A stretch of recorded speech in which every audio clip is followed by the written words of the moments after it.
thank you all so much for coming along today. My name's Ayden and we've got Barry and Corey, and we're just going to have a little chat with you about what we do for work. So I'll start off. My job title is called an art director, and I work in TV and film. So what I do is I look after production design, so designing and building sets and props, all the kind of behind the scenes stuff, and that can be all the way down as well to special effects, action vehicles, animals. So I kind of do all the behind the scenes creative stuff, and I love it because I have always been quite creative, and I would always, you know, watch a movie and at the very end I'd be like, how did they make that, or how did they design that? I never thought that when I graduated 10 years ago that I would be getting paid to do something that I actually really enjoy. So what about yourself, Barry? Like, what exactly does your job entail? What do you do? Tell us a bit more about it. Okay, so I work in stage management in theatre.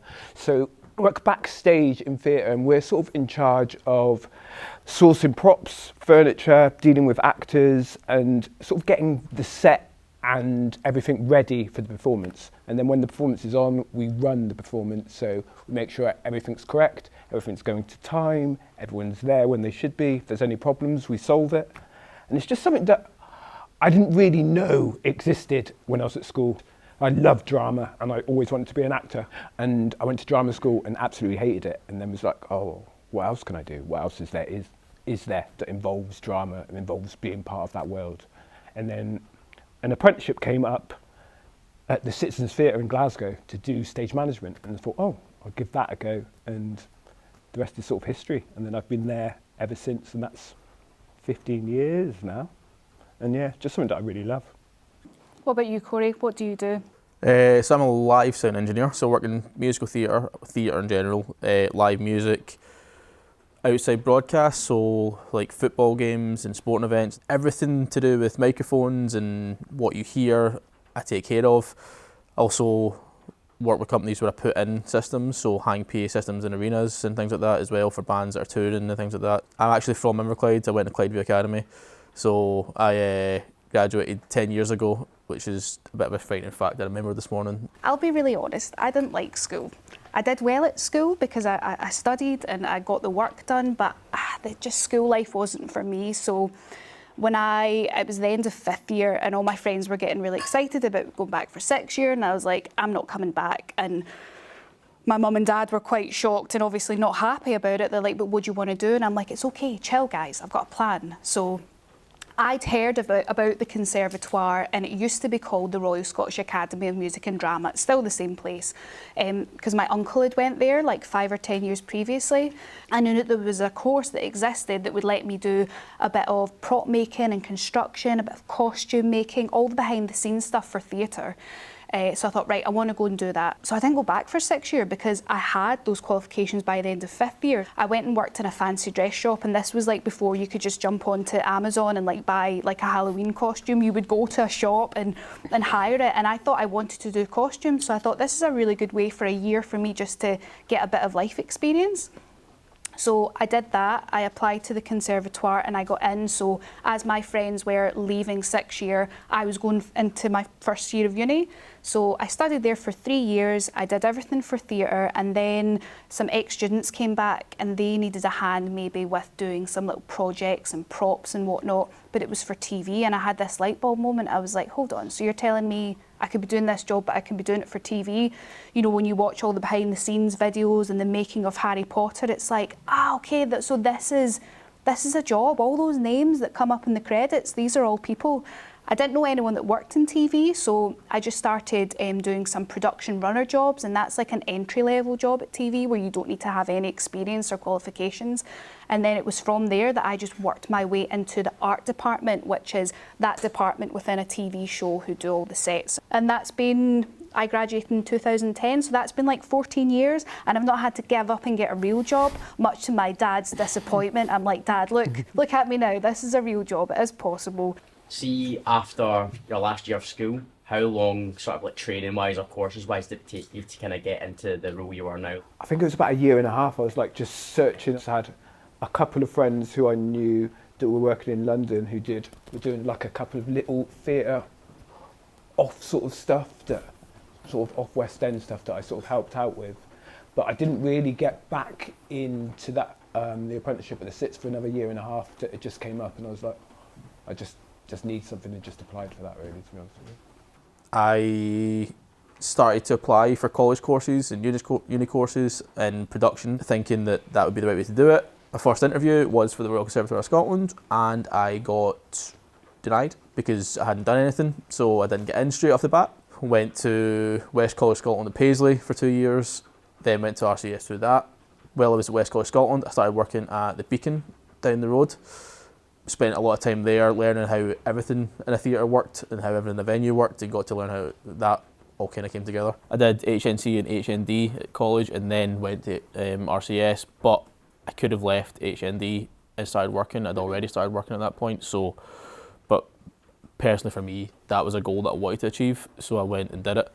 Straight from RCS, I graduated in July, and I was on tour in August, and that was me. So like straight out of the bat, that was me. I think you maybe find that with the creative industries, like if you wanted to go and be a doctor or a teacher, your path is quite straightforward. You leave school, you have these qualifications, you do the course, and then you do the thing. But actually, with the creative industries, there is no set path. You can, be in a room with people who do the similar job to you, but you've all came from like different backgrounds, different qualifications, and I think that is what's quite exciting about it. I think in the creative industries, your personality and your work ethic and how you bring yourself, like what you bring to the table as a person, is like just as important as the bit of paper with your qualifications. So yeah, I would say don't ever let that put you off, because all the stuff that we do, you can learn it on the job, can't you? What advice would you give somebody looking to get into the creative industry? Personally, for me, the best thing I did was speak to people when I had the chance to do it. Obviously, I think we've all we reached out, and from those opportunities have pretty much presented our careers in front of us, like way back at the start. But I'd certainly say that for me, that was the biggest thing, is that I went into a room with another 20 people to the college course, and I just asked questions and just seemed interested. How do you start to put yourself out there if you're not naturally confident? I find when I get fear and get sort of anxiety, it's fear of the unknown and not knowing what's going to happen and what the worst is. So maybe a trial, going to, say if we're going to a theatre, going to the Beacon, having a look round, and then approaching it and going, oh, actually, can I speak to someone? I'm interested about backstage stuff. Have you got any work experience? Just taking that step, but you don't have to go all the way out initially. You can take slow, little steps, but just make sure you're always moving forward. Sometimes as well, if you feel like you're different to people around you, do you think that's a good thing in this industry? Personally, I do, because I'm dyslexic, and when I was at school, I wasn't told, oh, you're not going to amount to much, but when I said I was leaving at 5th year, the teachers were kind of like, oh yeah, whatever. It's as if they just, oh, okay, she'll just go and figure it out. But actually, the things that make life difficult for me, so my dyslexia and being, a little bit creative and having anxiety sometimes, they're actually all things that make me really good at my job as well. So sometimes it's taking that what appears to be a negative and turning it into a positive. Like, what about yourself? Do you find that? Yeah, I think it's a great thing. I think it's something that I really like about backstage in theatre, that everyone is different and everyone is unique, but no one comes across as standing out as being unique or different. Everyone just sort of fits in, and it's this weird dysfunctional family that everyone's just, working together towards the same task, but doesn't really care about anything else that's sort of with you. They're just, everyone's together. Yeah. What do you do when you know you're wanting to go and look for a job, but you're frightened to pick up the phone, as we all are? So the first thing I'll do is go and look at their website and their social media, and even something silly, like I'll just follow them on Instagram or Facebook or something, because you don't want to apply for a job, and then the first thing they do is to go and try and find you, and they go, oh, such and such doesn't follow us, probably doesn't know. Like, it's not a big thing, but it's just another thing to show that you're interested in it. To have an understanding of being able to research and go, this is where I want to work, I think I would fit well with you guys, and then sending out that email. The worst thing that is going to happen for an email, in my opinion, is that someone is going to look at it and not answer it. But then when you finally send it, you close your computer and it's gone, and that's it. Like, it's getting over that final hurdle to go send. Like, and once it goes, the worst that happens is someone says, sorry, not right now, or let's have a chat. like, Yeah. and then from that chat, who knows what happens. Yeah. So being brave, I feel like that's been a bit of a theme, I would say. And I guess it just does boil down to the fact that unless people know you exist, unless you put yourself out there and you just kind of swallow your pride and be brave, then you're maybe not going to get a job. What is the difference between working freelance and working for a company? So when you're freelance, you are basically your own boss. You are responsible for finding your own work. You need to do your own taxes. You don't work for anybody. You are the boss. You're an individual person that just has to go out and look for their work. But if you work for a company, that's more of a guaranteed long-term job. I will go and find a job and I could be doing that job for 2 weeks and then I finish it. And I need to find another job. So then I'll go and find a job and maybe that'll last 4 months. So it's not as secure as working full time for a company where you know I'm going to be working here every day until I quit. How do you look for jobs, like in freelance? It's networking. So there's a couple of different online resources, like websites that are like looking for creative crew. There's also a lot of Facebook pages as well that you can network in. So you really have to go looking for the work. It's probably not going to be advertised in a newspaper, or it's not going to be on a jobs website that maybe your guidance teacher would show you where normal jobs would be. You're probably not going to find creative jobs on there, so you have to go looking. But there are a lot of resources online for creatives. There's a lot of jobs that I have had through people who I've never met before, but somebody has like said, "Oh, I can't do it, try this person." And that's where I get a random phone call from somebody who says, "Such and such has recommended you, are you free?" Yes, let's do it. Like, it's from that kind of thing. Is the money good? Yes. Personally, I feel like I get paid really well considering I do a job that I love. It's long hours, like, don't get me wrong. If I'm on a job, we're maybe preparing to film for like 10 weeks and then we'll be filming sometimes for like 3 months. And the hours that you do, I'm working from like 8 in the morning until 7 at night. And it's probably in an office that's maybe an hour's drive away from Glasgow. So we do work really, really long hours and it's super intense when we're working those hours. But personally, I feel like I get paid well. It's worth the money. I'd say that the money's okay. You know, I'd like to be paid more, but I think everyone would be. But it's fine. You know. So from your whole journey, everything that you've been through, what advice right now would you give to younger Corey that's like hanging about the skate park, just about to leave school, doesn't quite know what he's doing? What's the one piece of advice you would give your younger self? I mean, it's really, like, to me it feels cliche, but everything is always going to be okay. Like, that's kind of like the motto I try to like hold in life. Might not seem like it at that point, but it will be okay. Like, that's my thing. Yeah, you'll figure it out. Amazing.